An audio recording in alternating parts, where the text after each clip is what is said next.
završimo na MOOC. Čemo da odgovaramo na... Danas odgovaramo na vaša pitanja. Znači, odgovorit ćemo na 10 pitanja. Pa, hajde da krenemo. I pozdravit ćemo 3 osobe. Ok, da prvo se riješimo tih osoba. Prvi pozdrav ide za Majd Mustafić. Ja, Majd Mustafić. Drugi pozdrav ide za Majd Hrnč. I treći zadnji pozdrav ide za Sajda Hrnča. I da. I Boss Gamer čestitam ti na 30 subscribera. I da, a mi se zbacimo na pitanje. Ok, ljudi, prvo pitanje glasi: koja ti je omiljena igrica? Pa, omiljena imam je puno, ali pošto ću sada dobiti PlayStation i GTA 5, tako da GTA 5. Očekujte, znači, u sredi će 100% izaći GTA 5. Ako ne u sredi, izaći do petka.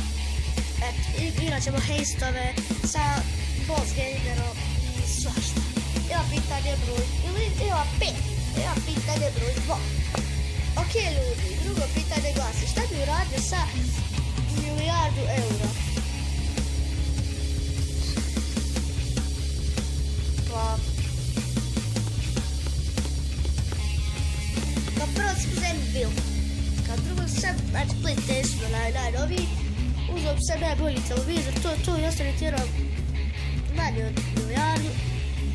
Pomogao oni koji treba, tam što prošli, ima, znači svako po, ide mnogo po milijun, pa ne treba to meni po neko još.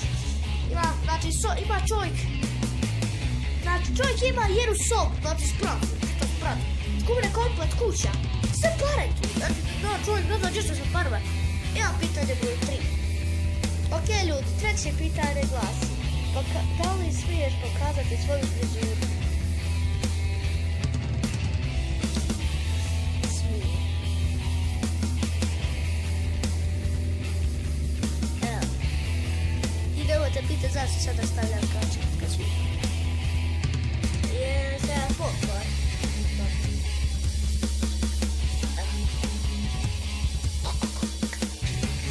Evo pitanje broj 4. Ok, ljudi, četvrto pitanje glasi: zašto uvijek nosiš kačke? Pa nosim kačke zato što frizura ne moja ništa. Ništa, ne moja tako da nosim kačke. Ja pitanje 5, zadnje pitanje. Ok, ljudi, 5, zadnje pitanje glasi: koji imaš igrica na kompjuter, ako ga imaš? Imam kompjuter, imam GTA San Andreas, Counter, Half-Life, to igram. I na telefonu igram Free Fire,